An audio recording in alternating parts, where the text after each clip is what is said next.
Hello friend, आज हम लोग इस वीडियो में कुछ ऐसे एमसीक्यू देखने वाले हैं जो आप इंडिया में किसी भी स्टेट से हो और किसी भी एग्जाम दे रहे हो तो इस टाइप के जो क्वेश्चन है आपके 100% श्योर है कि इस टाइप के क्वेश्चन आपको ज़रूर देखने को मिलेगा। जितने भी अपकमिंग एग्जाम है आप इंडिया के किसी भी स्टेट में, चाहे आप जेई का एग्जाम दे रहे हो, चाहे आप एई का दे रहे हो, चाहे टेक्नीशियन कोई भी ग्रेड का आप एग्जाम दे रहे हो, इस टाइप के क्वेश्चन आपको जो है देखने को ज़रूर मिलेगा।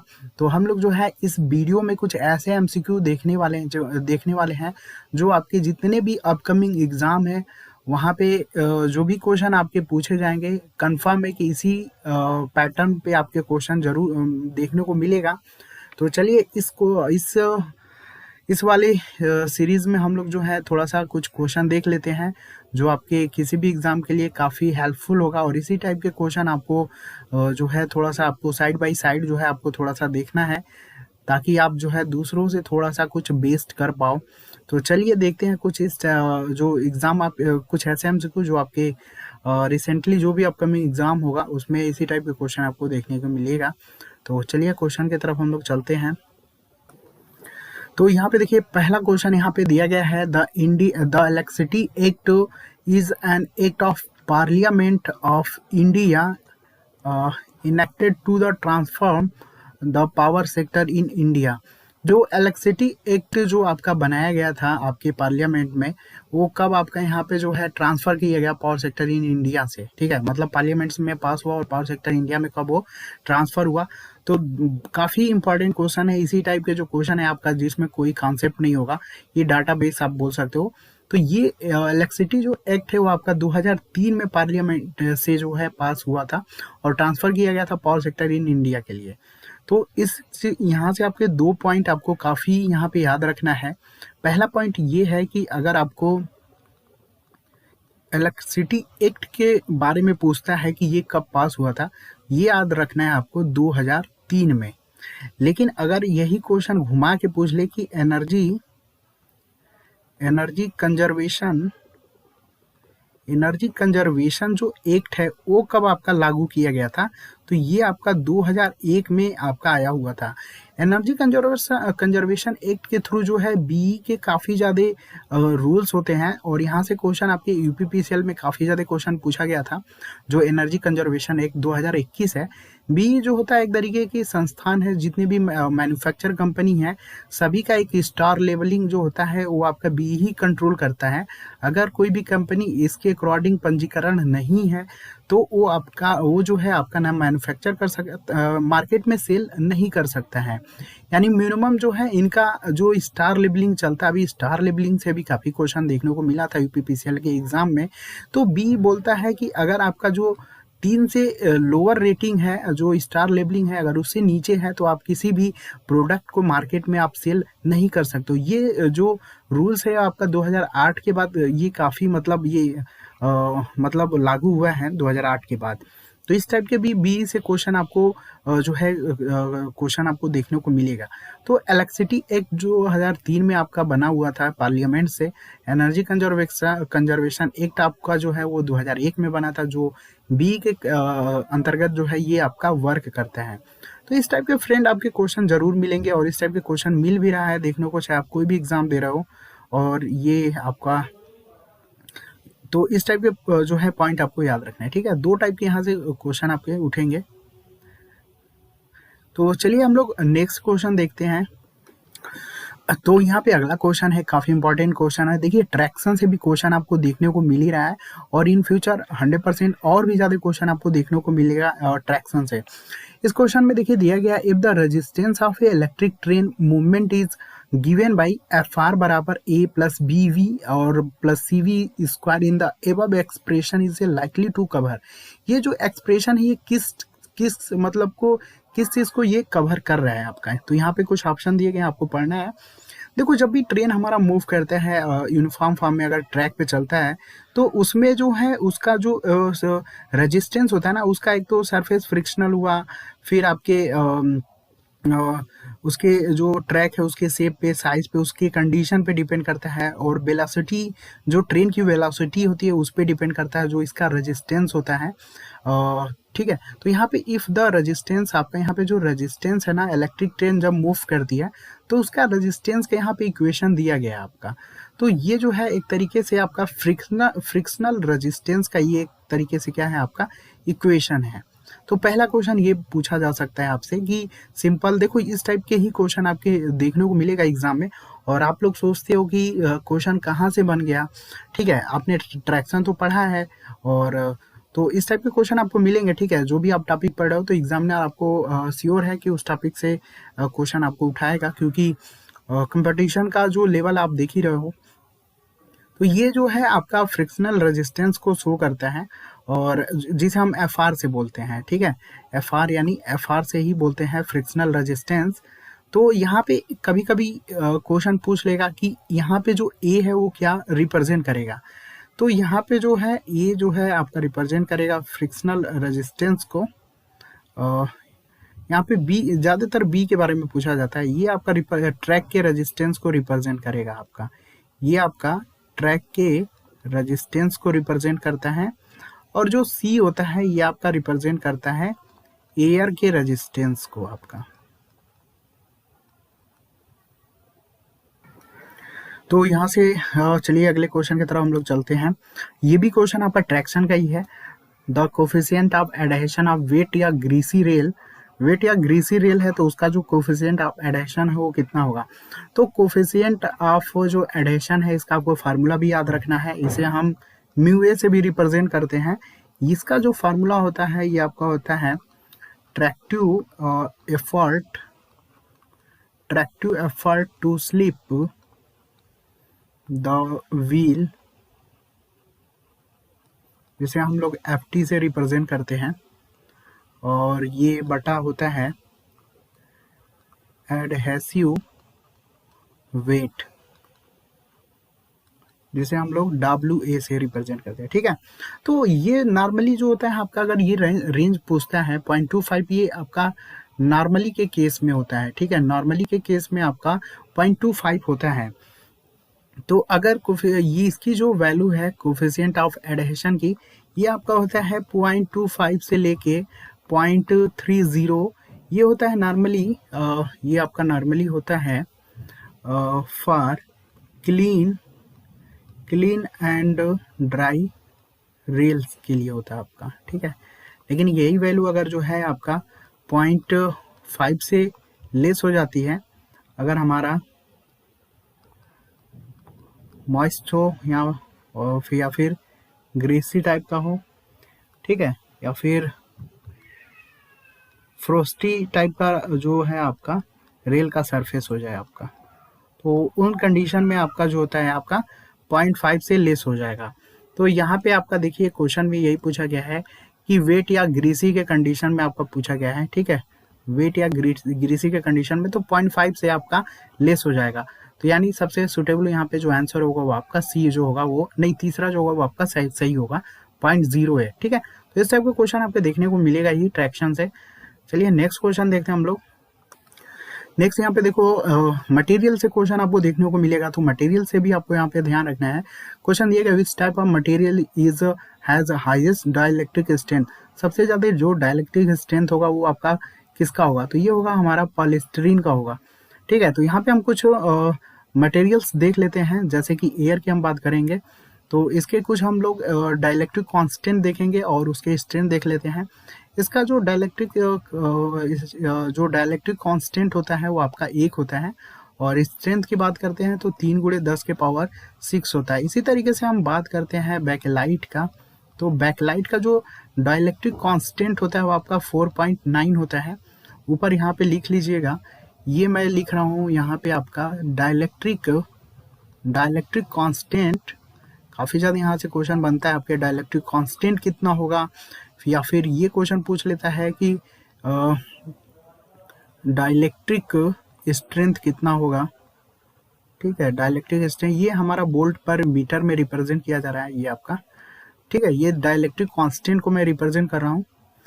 तो यहाँ पे देखिए कुछ कुछ के आपके डाइलेक्ट्रिक कांस्टेंट आपको याद रखना है, बैकलाइट का याद रखना है आपको, ठीक है। क्वार्टर्स का याद रखिएगा आप लोग, नॉर्मली 3.78 के होता है, ठीक है। सॉफ्ट रबड़ का यहाँ पे याद रख लीजिएगा, सॉफ्ट रबड़ का होता है 6.7। नायलॉन का याद रखना है आपको, ये आपका होता है 3.4।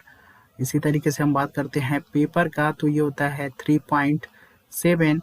प्लोरिस्टीन का होता है आपका 2.56 हो जाता है, और पोर्सलिन का हो जाएगा आपका 6, और ग्लास का ये हो जाएगा आपका 5.6।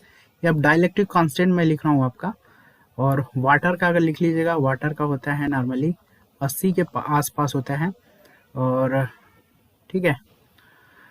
अब यहाँ पे जो है डाइलेक्ट्रिक स्ट्रेंथ आपको पूछा गया है, तो चलिए हम लोग डाइलेक्ट्रिक स्ट्रेंथ भी जो है लिख लेते हैं। एयर का बैकलाइट का जो डाइलेक्ट्रिक स्ट्रेंथ होगा वो आपका 24 10 के पावर 6 होता है। क्वार्टर्स का आपका हो जाएगा यहाँ पे 8 गुणे 10 के पावर 6। सॉफ्ट रबड़ का अगर देखिएगा तो 12 गुणे 10 के पावर 6 हो जाएगा। नायलॉन का आपका यहाँ पे हो जाएगा 14 गुणे 10 के पावर 6। इसी तरीके से पेपर का याद रख लीजिएगा, ठीक है। अभी मैं बता, देखो जो भी है यहाँ पे इम्पॉर्टेंट ही मैं लिखवा रहा हूँ। ये होता है आपका 24 गुणे 10 के पावर 6 हो जाएगा। पोर्सलिन का अगर पूछेगा तो पोर्सलिन का आपका 12 गुणे 10 के पावर 6, और ग्लास का जो होगा आपका ये हो जाएगा आपका 14 गुणे 10 के पावर 6 हो जाएगा। सॉफ्ट रबड़ का शायद मैंने यहीं पे लिखवा दिया है, ठीक है, तो इसको आप देख लीजिएगा। और यहाँ पे आपका पेपर का हो गया, आपका वाटर का 80 है, ठीक है। इसका वाटर का कोई लिमिट नहीं होता है, आपका डिपेंड करता है प्योरिटी है या नहीं है।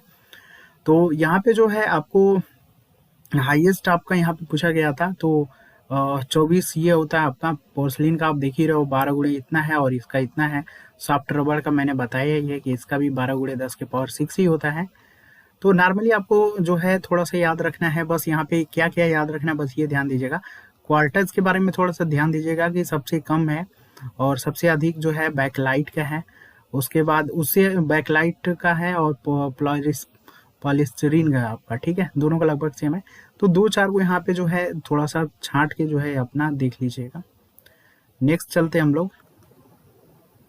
तो अगला क्वेश्चन देखो, डाटाबेस ही क्वेश्चन है, इस टाइप का क्वेश्चन आपको देखने को मिलेगा जिसमें कोई कॉन्सेप्ट नहीं होता है। What is the imperial formula employ for the determination of space between the conductor in case of aluminium, ठीक है। 2 एल्यूमिनियम कंडक्टर के बीच अगर स्पेस निकालना है तो उसके लिए हम फार्मूला कौन सा यूज करते हैं, तो ये होता है हमारा √s प्लस v अपान 150 होता है, जहाँ पे d जो होता है एक तरीके से आपका डिस्टेंस बिटवीन द कंडक्टर है, और v जो है आपका रेटिंग है किलोवाट में, हम लोग उसको रिप्रेजेंट करते हैं आपका, ठीक है। s क्या है आपका स्पेस है, ठीक है। तो यहाँ पे जो होता है ये डिस्टेंस होता है वो आपका √s प्लस वोल्टेज अपान 150, ये फार्मूला होता है जिसे हम लोग इंपीरियल फार्मूला भी बोलते हैं। डी क्या है आपका डिस्टेंस है, यस जो है स्पेस है, वी जो है आपका वोल्टेज है, इसे हम लोग नॉर्मली किलो वोल्ट में रिप्रेजेंट करते हैं, ठीक है। तो ये क्वेश्चन पूछा जाता है आपका रेटिंग, ठीक है। तो ये सब फार्मूला आपको याद रखना है। अगला यहाँ पे क्वेश्चन चलिए देखते हैं। अगले क्वेश्चन की हम बात करते हैं तो यहाँ पे वायरिंग से क्वेश्चन आपको कंफर्म है, मिल ही रहा है क्वेश्चन देखने को, और हर एग्जाम में आपको वायरिंग से क्वेश्चन मिलेगा। तो highly skill labour is required, देखो काफी मतलब हाईली स्किल का मतलब काफी मतलब क्या बोलते हैं उसको कि मतलब योग्य हो, ठीक है। वायरिंग करने के काफी ज्यादा योग्य, मतलब उसमें काफी ज्यादा नॉलेज हो एक तरीके से बोला जाए तो। हाईली स्किल लेबर किस टाइप की वायरिंग कर सकते हैं आपका, ठीक है। एक होता है काफी ज्यादा जानकारी उस टाइप, उसी मतलब जानकारी काफी ज्यादा हो, तो कुछ ऐसी वायरिंग है जिनको जानकारी ज्यादा होती है ना, तो वही उसी टाइप के वायरिंग को लिए उनको बुलाया जाता है। और कुछ ऐसी वायरिंग है जो नॉर्मली अगर मतलब ज्यादा नहीं जानकारी है तो भी वो कर लेगा, ठीक है। तो हाईली यहाँ पे जो होता है आपका, तो इसको देखो हिंदी में जो है हम लोग बोलते हैं हाईली स्किल को अत्यधिक कुशल, ठीक है। अत्यधिक कुशल हम लोग इसे बोलते हैं, तो इसको ध्यान दीजिएगा, अत्यधिक कुशल बोलते हैं हम लोग। तो ये होता है हमारा कंडक्ट वायरिंग भी करना है या फिर केसिंग कैपिंग वायरिंग करना है ना, तो इसके लिए हाईली स्किल लेबर की रिक्वायरमेंट होगी आपको। तो यहाँ पे ऑप्शन देखिए कंडक्ट वायरिंग भी दिया है आपका और केसिंग कैपिंग वायरिंग भी दिया है। तो केसिंग इसके लिए हम क्या यूज करेंगे, हाईली स्किल चाहिए हमें, ठीक है। क्लीट वायरिंग यहाँ पे अगर हम बात करते हैं भाई, क्लीट वायरिंग कौन कर सकता है? क्लीट वायरिंग इजिली आप भी कर सकते हो, ठीक है। टेम्पररी वाइंडिंग होता है जिसमें आपका अर्ध कुशल जिसे हम लोग बोलते हैं, यानी सेमी स्किल टाइप के जो लेबर होते हैं ना, इसे कर सकते हैं, यानी हम लोग भी कर सकते हैं क्लीट वायरिंग, कुछ करना नहीं होता है, ठीक है। केसिंग कैपिंग और जो कंड्यूट है वो आपका भाई काफ़ी ज़्यादा मतलब जो अत्यधिक कुशल हो, एक तरीके से काफ़ी ज़्यादा ट्रेनिंग लिया हो वही कर सकता है।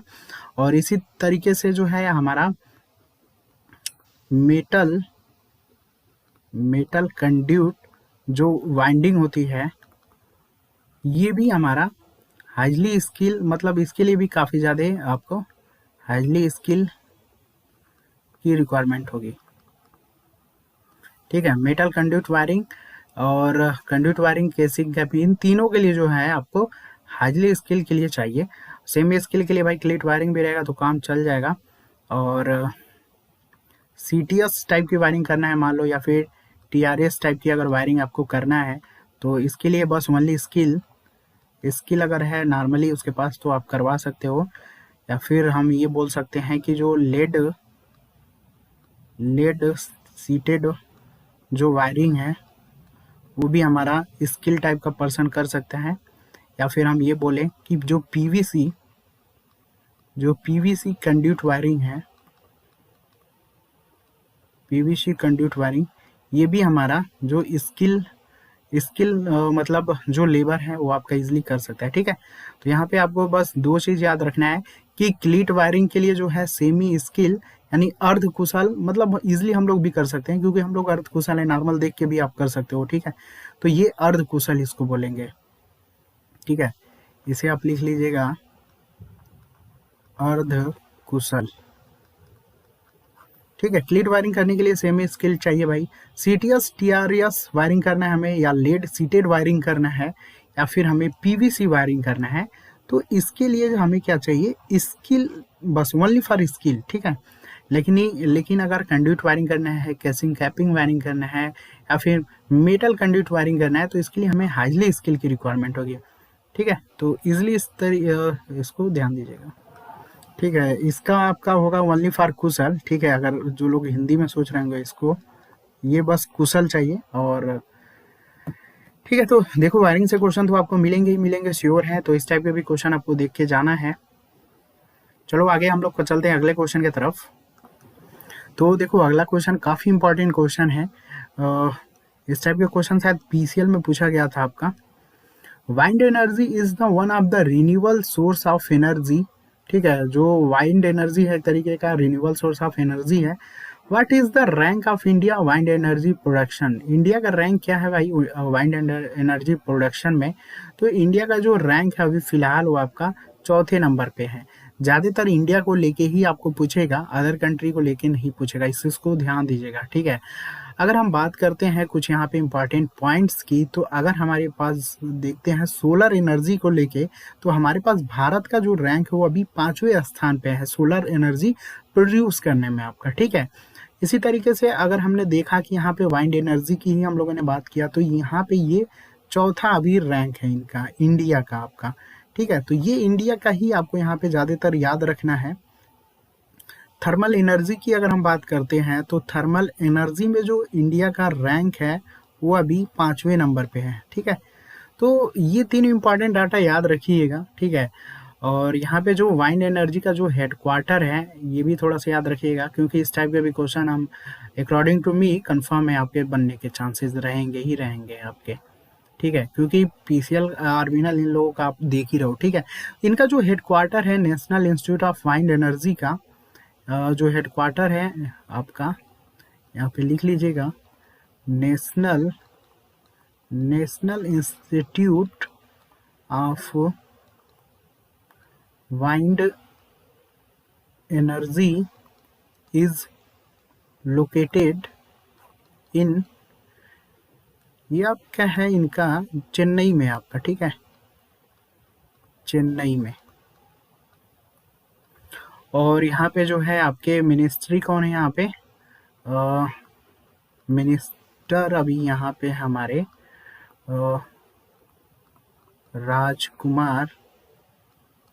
राजकुमार सिंह है, ये सब देखो क्वेश्चन आएगा, देखो फालतू चीजें मैं नहीं बता रहा हूँ, इस चीज को ध्यान दीजिएगा। इस टाइप के क्वेश्चन की प्रोबेबिलिटी है और इसी टाइप के क्वेश्चन आपको देखने को मिलेगा भी, ठीक है। अगला क्वेश्चन यहाँ पे देखिए, लास्ट क्वेश्चन है, the value of A solar constant, 1 second, the value of A solar constant, यहाँ पे जो सोलर कांस्टेंट की वैल्यू है वो कितना होगा।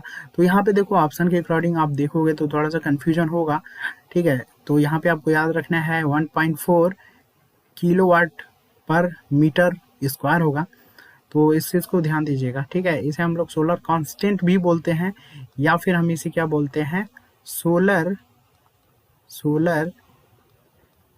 इरेडियंस भी बोलते हैं हम लोग इसको, ठीक है। तो इस चीज को ध्यान दीजिएगा। यहीं से आपका एक क्वेश्चन, काफी इंपॉर्टेंट क्वेश्चन पूछा जाता है, बना भी है यहाँ से क्वेश्चन आपका, कि किस टाइप के डिवाइसेस का हम यूज करते हैं सोलर इरेडियंस को मापने के लिए, ठीक है। तो यहाँ पे लिख लीजिएगा, डिवाइसेस यूज टू म्यूजर, ये हम यूज करते हैं पाइरानोमीटर, ठीक है फ्रेंड। तो देखो इसी टाइप के क्वेश्चन मिलेंगे जो आपके ना किसी बुक में है ना आपके हैं, ये आपका एक तरीके से डिप्लोमा के सिलेबस में तो आपका दिया गया है, लेकिन क्वेश्चन तो आपको ऐसे क्वेश्चन मिलेंगे जो आपके डिप्लोमा में अगर ढूंढते रह जाओगे तो नहीं मिलेंगे आपके क्वेश्चन। और जो भी आपका रिसेंटली जो भी आप अपकमिंग में एग्जाम दोगे तो इसी टाइप के क्वेश्चन मिलेंगे, ठीक है। तो इसलिए इस टाइप के क्वेश्चन मैं जो है छोटे छोटे सीरीज में कोशिश करूंगा आपके पास लेकर आऊंगा। तो जो लोग भी इस चैनल के साथ नए हैं, चैनल को जो है सब्सक्राइब कर लीजिएगा, और वीडियो अगर पसंद आता है तो दोस्तों के साथ शेयर करिएगा। और भी हम लोग इसी टाइप के क्वेश्चन जो है नए नए देखते रहेंगे छोटे छोटे टॉपिक में। और हमारा एक जो चलता है सीरीज नेक्स्ट लेवल, उसमें भी लगभग अच्छे लेवल के एमसीक्यू होते हैं और एक तरीके से नए एमसीक्यू होते हैं। तो वो सीरीज जो है आपका 8 PM पे चलता है। तो अभी जो है ये आपका डेली तो रन नहीं हो पाएगा, ठीक है, क्योंकि कंटेंट और ये सब रेडी करने में थोड़ा सा टाइम लगता है। तो कुछ नया देना है तो भाई टाइम तो लगेगा ही। बाकी लोग जैसा करा रहे हैं, अगर वैसा कराना होता तो टाइम मेरे लिए, मतलब वो चीज़ मेरे लिए कोई बहुत बड़ी बात नहीं है उस टाइप के क्वेश्चन कराना, ठीक है। क्योंकि वहाँ से सिलेक्शन आपका नहीं आएगा, 100% तो नहीं बोल दूंगा कि आएगा, क्योंकि जिस टाइप के क्वेश्चन बन रहे हैं यार, एग्जाम पैटर्न जो जो अभी चल रहा है सिनेरियो, उसी के अकॉर्डिंग यार देखो क्वेश्चन कराना थोड़ा सा सही है।